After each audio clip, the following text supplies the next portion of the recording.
విద్యా దీవెనకి సంబంధించి మాకు ఇంతవరకు అమౌంట్ అయితే పడలేదు. దీనికి సంబంధించి వీడియో అయితే చేయమని చాలామంది కమెంట్స్‌లో అయితే అడుగుతున్నారు.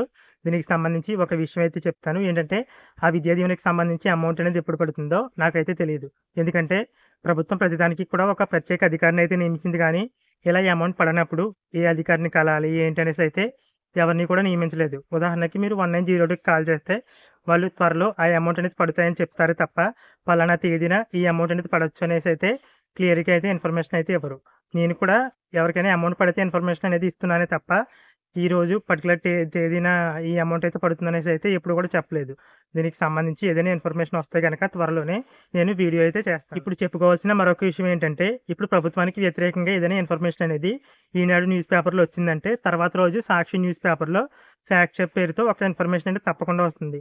కానీ విద్యా దీవెనకి సంబంధించి మాత్రం ప్రతిరోజు ఏదో ఒక ఆర్టికల్ అయితే ఈనాడు న్యూస్ పేపర్‌లో వస్తుంది. కానీ దానికి సంబంధించి ఫ్యాక్ట్ చెక్ పేరుతో సాక్షి న్యూస్ పేపర్‌లో అయితే ఎలాంటి ఆర్టికల్ అయితే రావట్లేదు. అంటే పలానా తేదీన అమౌంట్ రిలీజ్ చేస్తారు. ఇలా ఈనాడు న్యూస్ పేపర్‌లో తప్పుగా చెప్పారు అనేసి అయితే ఎలాంటి ఇన్ఫర్మేషన్ అయితే సాక్షి న్యూస్ పేపర్‌లో గాని, అలాగే ప్రభుత్వం నుంచి గాని అఫీషియల్‌గా అయితే ఇన్ఫర్మేషన్ అయితే రావడం లేదు. మీకు స్క్రీన్ పైన ఒక ఆర్టికల్ అయితే చూపిస్తున్నాను చూడండి. విద్యార్థి తల్లి వచ్చేసి విద్యా దీవెన అమౌంట్ గురించి విద్యాశాఖ అధికారులను అయితే కలవడం జరిగింది. వారేం చెప్పారు, విద్యా దీవెన అమౌంట్ అనేది ఎలక్షన్ కోడ్ అయితే వచ్చేసింది కాబట్టి పడవు అనేసి అయితే వాళ్ళు చెప్పినట్లుగా అయితే రాశారు. కానీ గతంలో ముఖ్యమంత్రి గారు ఏం చెప్పారు, ఎలక్షన్ కోడ్ అయితే వస్తుంది కాబట్టి మేము ముందుగానే అమౌంట్లన్నీ కూడా రిలీజ్ చేస్తున్నాము.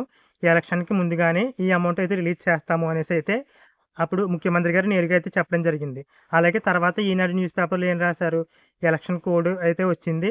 అయినా సరే ప్రభుత్వం అప్పులు చేసేసి విద్యార్థుల ఓట్లు, అలాగే తల్లిదండ్రుల ఓట్లు పడాలన్న ఉద్దేశంతో ఎలక్షన్‌కి ముందుగా ఈ అమౌంట్ అయితే వేస్తుందని అయితే రాశారు.